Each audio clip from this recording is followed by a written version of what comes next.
Cameron Lamb is dead. And Eric DeValconaire killed him. That's undisputed. When cops think they're above the law and start abusing their power, FBI agents step in to restore order.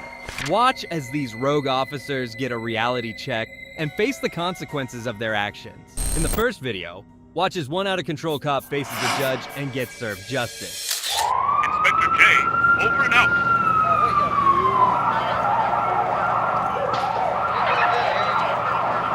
On Friday, March 4th, 2022, Jackson County Circuit Judge J. Dale Youngs handed down the sentence for former Kansas City detective Eric DeValconaire. Convicted in November for the fatal shooting of Cameron Lamb, DeValconaire's case marks a crucial moment in justice for Kansas City, Missouri. The parties have a right to expect that no matter what I hear, I will only consider factors that are appropriate and that I will disregard those that are inappropriate. And that is what I've done here. And as a result, I've concluded as follows. There are a number of facts in this case that are both aggravating and mitigating, sometimes all at the same time. First and foremost is this undeniable and uncontested fact. Cameron Lamb is dead, and Eric DeValconaire killed him. That's undisputed. Cameron Lamb was by all accounts a helpful and loving son, brother, father, and friend. Caring, giving, Miss Gray called him a protector, a jokester, and my favorite of all the ones that I read, not a saint, but our angel.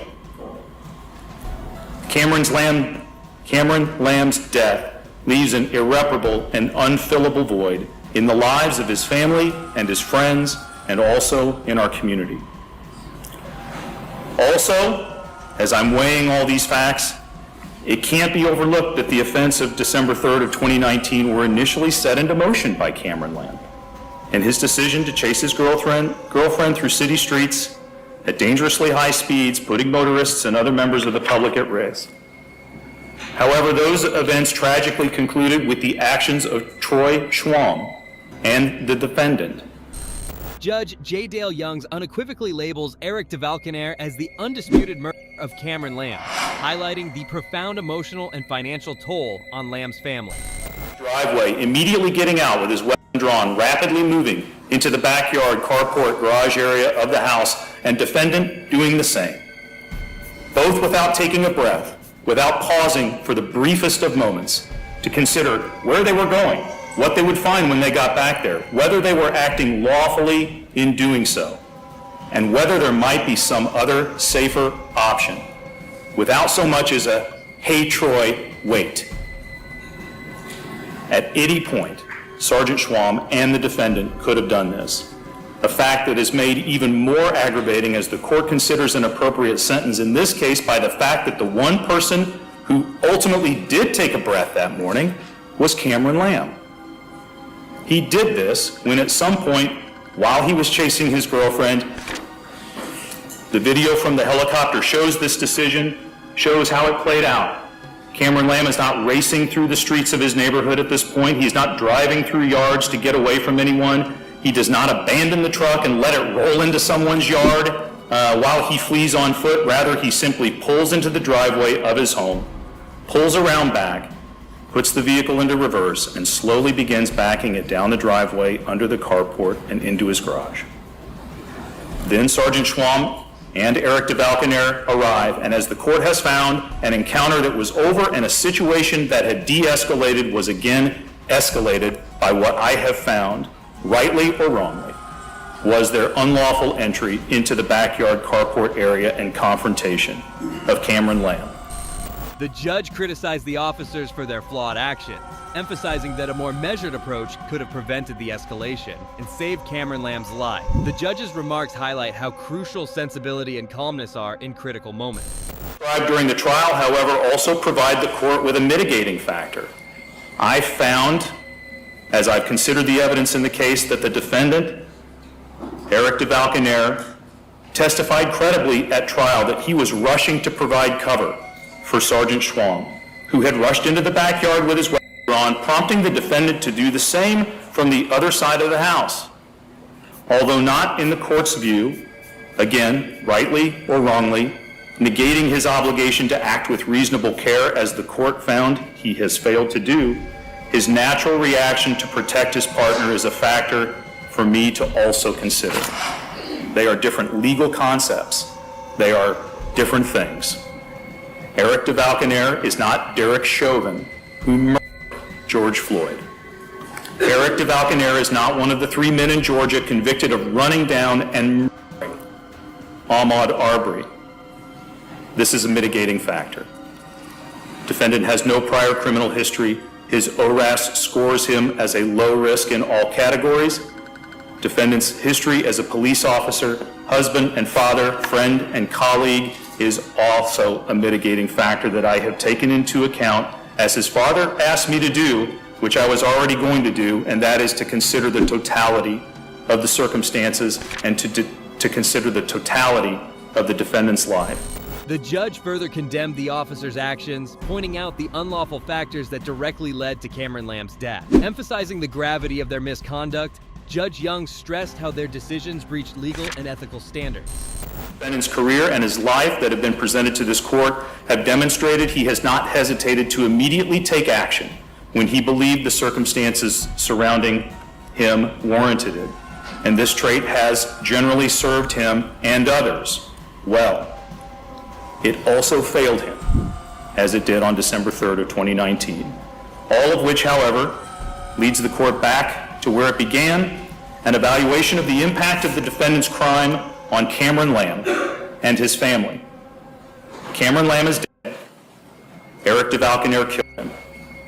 And the court has found that that happened because the defendant acted without considering or being aware of the substantial and unjustifiable risks associated with his conduct, and that his actions were a gross deviation from the standard of care. Having concluded, as I have, having considered all those factors, I ask counsel if there's any legal reason or cause having been shown why sentence and judgment of the court should not now be pronounced.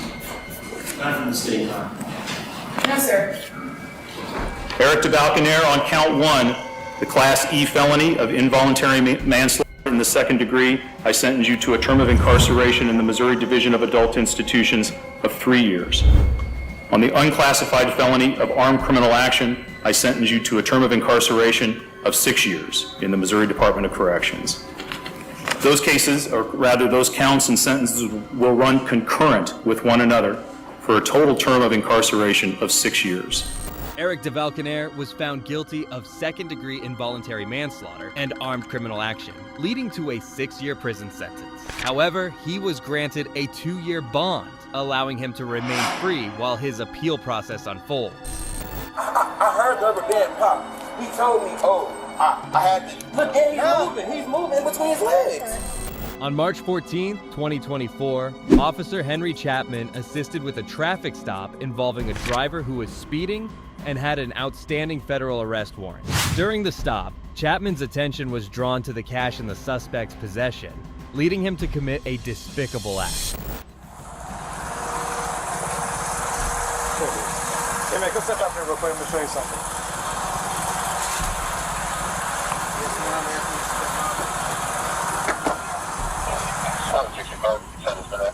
Sir, come on, step back here. Go ahead and face that call.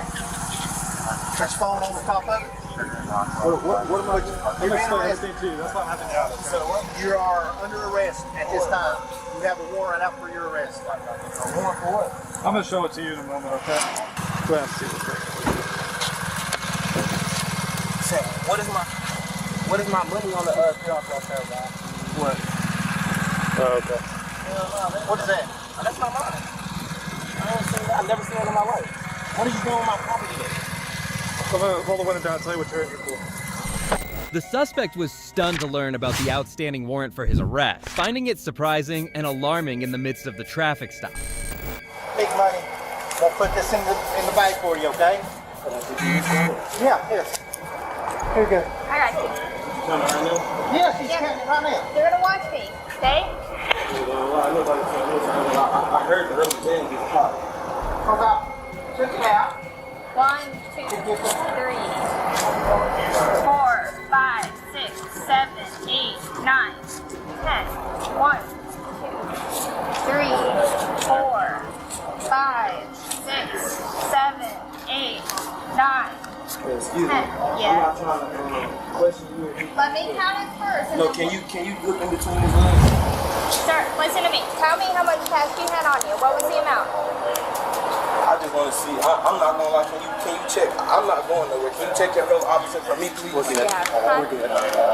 Hell no. He just touched my. I heard the rubber band pop. He told me, oh, I had to look. And he's moving. He's moving in between his legs. Stand right here. I'm gonna stand right here, but can y'all please check y'all fellow officer? The suspect, later identified as Moncree Moon, claimed that Officer Chapman was tampering with his cash. As Moon raised his concerns, other officers and Sergeant Morris quickly assembled to investigate the situation. Can you check your Yeah, I mans? did. Can you check your people? Because he's touching. Yeah. Tell me what's the total amount. Look at his hand. He's tucking money. He's tucking money right in his right hand. Tell me how much money you He's had on tucking you. money. He's tucking my money. That's a problem. Can y'all check him? Hey, Listen to me. What was your total cash? He's telling her no. Don't check him. Listen. Look at him moving. He's moving. Oh my God. Y'all not gonna check him? Listen. Look Chill at out. listen. Come on. I've been Let me tell you. guys the whole time. I'm not gonna allow anybody to take your money. Look at him. He's moving. But look at me. Look at me. If someone takes your money, it will be a big problem. Touched my money and went through 3 different floor compartments, and I seen him put it in between his legs. I heard my rubber band. I've been nothing but cooperative with you guys. All I wanted you guys to do was. Okay, watch. I'm saying, but he already moved and did a lot of different stuff. Man being popped. I just grabbed it from the seat to give to her. That's not what you just told me either, boss. I did. That's what I did. And I handed her the. I'm not gonna lie, boss. envelope that Have I gave you any problems? No, sir, you have not. That's all I wanted to ask, sir. I just don't understand why y'all couldn't. Like, I'm not going. I sit on my face. I'm not going nowhere. Officer Chapman was solely focused on the money, stealing cash from the suspect even before it was fully counted. Meanwhile, the other officers stood by and watched without intervening or addressing his actions. Me and you both watched him move his hands. I watched him tear up. I watched him look at you and tell him, like, look at you and tell you, no, you're not about to. I just watched him do way too much when I haven't been nothing but nice and compliant to you guys. You feel what I'm saying? I'm trying to go along with you guys. There's no need to make sure, you feel what I'm saying? Like, that's my property, you feel what I'm saying? And I know for a fact the money was touched, but it's a million compartments. Yes, I did touch it when I grabbed it out of the seat. I understand, so I don't want to argue with you, Mr. Chapman. I just know what. No, sir. Okay, so what I typically do is count out everybody's You can money count it in again, front but of I'm not them gonna lie so to you can you. see that it's accurate. The money was altered before. So when I turn it over to property, you can verify that the total we're counting out now is the total that you're going to get back. I'm not gonna lie to you, listen. 20, 40, 60, 80, 1, 20, 40, 60, 80, 90, 7, 190. This is around like 13 books.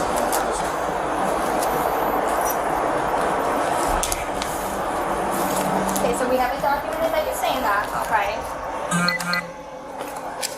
Is that the rubber band? Yeah. You see me putting it all in here. I appreciate you. The female officer placed $7,000 into an evidence bag and sealed it. Although Mr. Moon was unsure of the exact amount he had, any money found will be deemed stolen. Like, y'all check y'all, like his person, because like if anything is on him, Look, like sir. it would be in big. No, I don't. Look, I'm gonna show you right here. Look at me. Look at me. All of you guys probably have kids out there, you know what I'm saying? Look. So look, this is all I want to explain to you. There would be no reason for him to show me his pockets and stuff. Like I know for a fact. No, I want you to feel Comfortable. I would have Yes. felt. Yes, sir. I would have felt comfortable if your colleagues would have searched you at the exact time where I knew where the money was. I seen you kept going in between your legs, and then every time everybody put all of the attention on me, you kept moving. I don't know if it's in your door. When Mr. Moon suggested that the money might be hidden in the door, another officer checked, revealing that Chapman had tried hard to conceal his wrongdoing. I know for a fact Look, that I'm right. Come here. Do you mind if I move? Come here. I'm not telling you. I want you to hold me though, so you know that. Okay. Do you see anything? No, yeah, no cap. I'm not even gonna touch it. It's blue hunters right here. It's all the blue hundreds are right there behind that receipt. Thank you. All that's my money. He didn't have that. This is your money? Yes, I heard him crumble it up. Thank you. Thank you. All that's been recorded, right? That's my money. That's my money right there. Sir, you've been watching me that whole time. I seen you take it. I seen you crumble Sir, it up. Just that count is it. not If me. I'm right, it's gonna be around $1,000. If I'm right, and like I told you, I just went to Wendy's. I seen you still. Thank No, you. sir. If you don't mind, I just want to sit down so y'all don't try to say. I wasn't trying to expose you. That or is not me, anything. bud. Brother, I just seen you steal my money. It was no reason for you to pop my rubber band, brother. It was no reason for you to pop my rubber band off my money. I didn't pop your rubber band off your money. I heard it. Me and you just spoke about it. You heard him agree to it. When I first got it, I said, I heard you did rubber band. You said, oh, I had to do something. It's okay. It's okay. I know. I just witnessed here today. Mr. Chapman went in my money. He separated my money. He was trying to steal it, and I caught him. He put it in between his legs, and as his colleagues approached me, he worked it towards the door. He tried to make it seem like I was lying. I'm not going anywhere. I'm in full custody of these officers. I'm being detained. I'm not going anywhere. I don't want any problems. I'm not armed. I didn't do anything wrong. I was just pulled over for a traffic stop. He just tried to steal some of my money. After the money was discovered, Henry Chapman's face went pale, clearly showing his guilt. Despite his reaction, he continued to deny that the money was stolen. A total of $900 was recovered from Chapman's car, exactly as Mr. Moon had claimed. The sergeant assured Mr. Moon that appropriate actions would be taken against the officer. Yes, sir, but I want to know what y'all gonna do about Mr. Chapman. Okay. He was just caught at work, tampering with evidence. Mr. Moon, I'm gonna do my job, all right? So I want it wrote down. I'm not gonna lie. Now, Listen, Mr. Morris, I'm not gonna cut you off. listen, there's nothing I can give you right now to tell you what I want to do. But like, what I tell you what I want to do is if you allege that he did something, honestly, did you recount the extra money? You said it was 1,000. no, like it's not 100. Oh, it's 900. I have it right here. It's not 100. Do you mind, 1, 2, 3, 4, 5, 6, 7, 8, 9. I'm telling you exactly what I'm going to do. Do not parse every word I'm telling you. I'm telling you exactly what I'm going to do, all right? Is that I have to get on the phone. I have to call my supervisor to run up the chain, all right? One corrupt officer supported another. That's what happened with Officer Lack, who attempted to delete his body cam footage to eliminate any evidence of Henry Chapman's misconduct. I'm burning just saying that. Wasn't stealing it. I did take it out, and I forgot I put it in the damn door. Okay. Well, I'll probably go talk to the sergeant. I am going to talk to Sergeant. I don't have to let it go down. Yeah. Officer Chapman was taken into the office and confronted about his actions, and his face revealed everything. There's nothing more satisfying than seeing a corrupt cop caught red-handed and facing the consequences. What happened, all right? We have people coming in. Obviously, they have to talk to you, all right? So, I want to hold on to your weapon right quick, okay? Yep. Go ahead. Just take the whole holster off. It's one of them. QRS. I got it.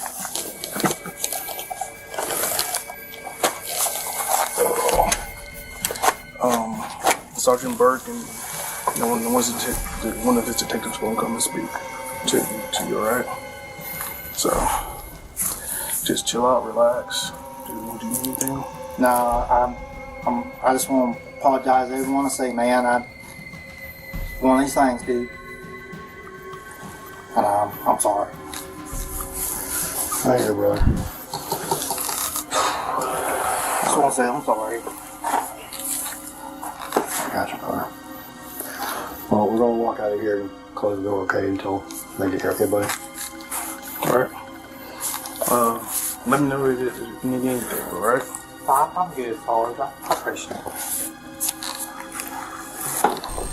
No amount of apologies could make a difference.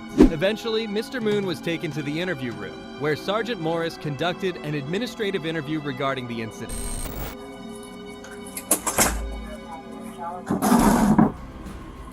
I apologize. Don't apologize. Don't apologize. All right. Like I'm putting these on you because that's what I have to do by policy. All right. So,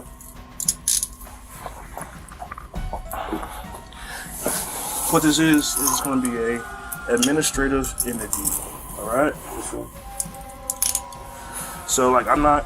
They don't. But make a long story short, my property was took off of me By who? by not Lack. What's his name? Chapman. By Mr. Chapman or whatever. Your money. How was it packaged? It was all forward in hundreds and fifties.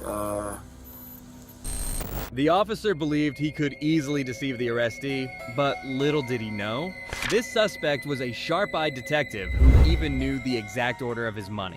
This is going to be a hard pill for Officer Chapman to swallow. I heard the rubber band being tangled with. That's when I asked the question out loud. I said, why would you take a rubber band off the money? And I can't quite remember the answer he gave me, but he confirmed to me that he took the rubber band off the money. And like, it's my property, I'm a man, so it seemed as if my eyes were playing tricks on me. And I heard the rubber band pop, and the whole while long, on like what you guys would see on your cameras, I was talking to you guys, really at you guys, because I was watching him. As the interview proceeded, the swift wheels of justice turned. The higher-ups intervened, ending the interview and deciding to oversee the case themselves. Both the arrestee and the officers were interviewed separately. Henry Chapman was found guilty of embezzlement and placed on unpaid administrative leave after his arrest. Following 15 years of service, he resigned from the police force on March 15, 2024. Understand that this whole scenario is a big issue for us too, because the uniform and lights and all that. This is when it gets. The thing is, On July 20th, 2022, 33-year-old Jaredson Mackey was stopped by authorities after he was seen using emergency lights in a retired police cruiser and wearing replica law enforcement attire with a badge.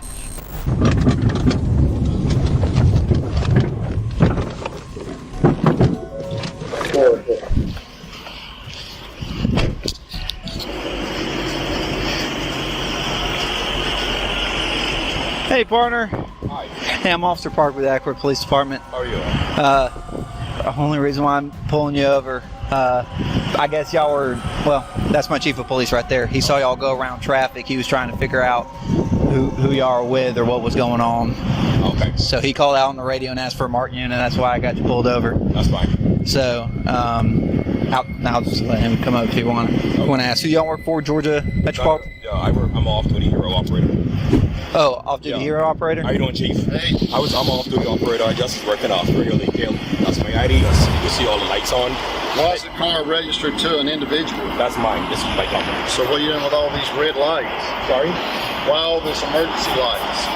And did I see you use an emergency light to pull out into traffic on Lake Acworth? Oh, no, because I couldn't get through, Chief. You notice? That's a standstill. So I flashed the lights hoping to see me that I was trying to get in the line.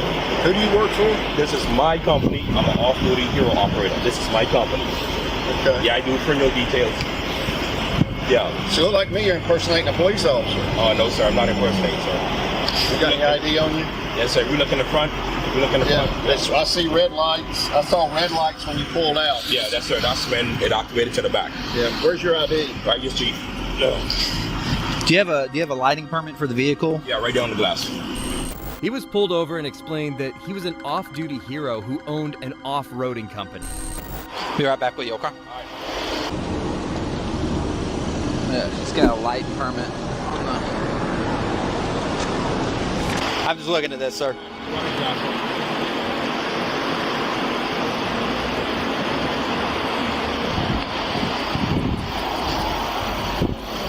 The light permit's good through December of this year.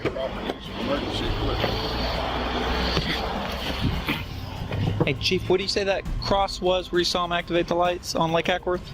What's the name of the subdivision area? Lake He was at Acworth Muffler. and he was wanting to turn right out onto 92 in that strain of traffic there. And he turns out. Okay. Get out there. Okay, so near Cherokee. Is roughly about 300 feet. He's got front windshield tinted and all windows are over there. His front windshield's power tinted. wants to. See, I got him too. The thing is so he has a lighting permit that's valid. He has a lighting permit that's valid for the vehicle. To have Can't it. have red though. Can't have red or blue, right?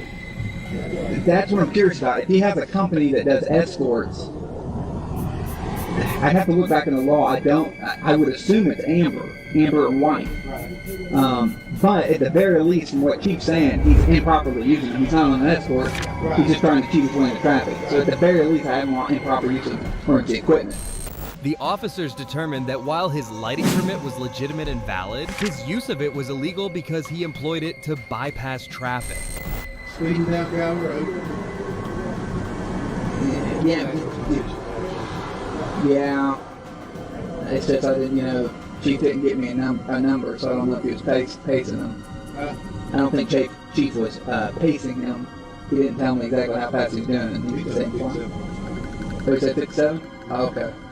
We can't pace in our cars, but we can we do faster collisions. It's red.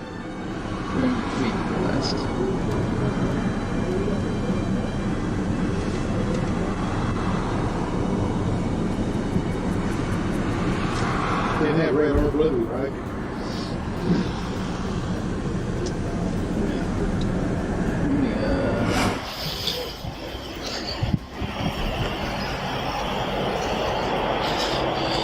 All right, Mr. Mackey. Here's your ID back. Thank you. Look, given with all the lighting permit and stuff that I'm seeing, I'm just going to assume everything's properly permitted and stuff for the vehicle. It is, sir. That said, with what my chief's observation, the use of those are for strictly business purposes. You can't be using it to pull in the traffic, okay? Yes, sir. So I am going to issue a citation for unlawful operation for emergency vehicle, okay?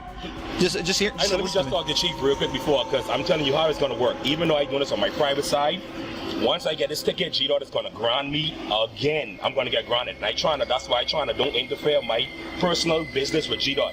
Anytime they run a driver's license number, I'm going to get grounded. I ask the Chief, please. The officers issued him a citation for the unlawful operation of emergency vehicle, despite Jarredson's insistence that receiving it would result in disciplinary action from the Georgia Department of Transportation. Us too, because the uniform and lights and all that. This is when it gets. The thing is, this is my company. I run my company respectfully, okay? Because I deal with high clients. This is my uniform. Nothing on me say officer, nothing. This is my uniform. I got you. You understand? But please, I just want to talk to the Chief. I know you're going to still do your job. I mean no harm. You can check me. My badge number is 44 everyone the express lanes. Just hear me out. I don't want to get if the chief wants to argue, that's fine, but this is going to stand, all right? Just let me explain this. What I need you to do is sign here at the X. Signing is not an admission. I know okay. routines. All right. I'm a former police in the Bahamas. I know. Okay. Do you need a pen? There you go. Sir, please, if I could.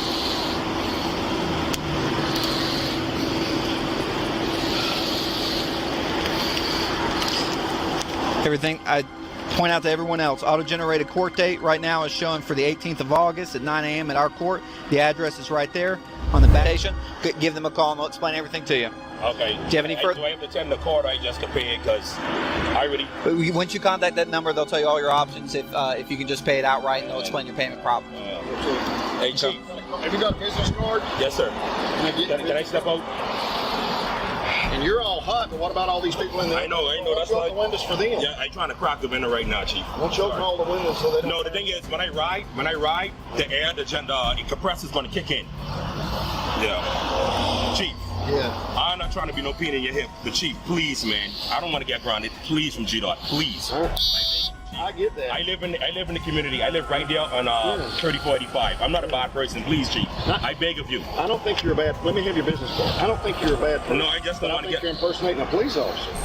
He begged the chief to excuse his citation as it would get him grounded from the GDOT, while the officers presented him with his date of court hearing and his rest of options. Also, I'm a former police in the Bahamas. I don't have nothing to impersonate for. We need real cops. I know. You could apply. And I don't want to, honestly, I don't want to apply for awkward. Okay. I don't want to apply for awkward. If it's hard to find your business card, just what's a good phone number for you, sir? Okay, thank you. Anytime. All right, thank you very much, sir. All right, unless you have any other questions, you're free to leave. Chief. I want to verify your employment, and I'm probably going to have CID look into this, to be honest with you, and see what you're doing. All right. I know, Chief. I don't feel good. Chief. Force is great. Chief, I can show you my LLC. I can show you my LLC right now. I'll let them handle it. And also right here. Yeah. That's why he was calling my supervisor just now. All right. And That's between you and your boss, okay? Yeah. Like I said, we'll do our follow-up, but He was initially cited for the unlawful operation of an emergency vehicle. However, further investigation revealed that GDOT had fired him from the beginning, leading to additional charges for impersonating a police officer. That's a wrap for today, everyone. If you enjoyed the video, be sure to subscribe for more exciting content. Thanks for tuning in. Check out this next one right here.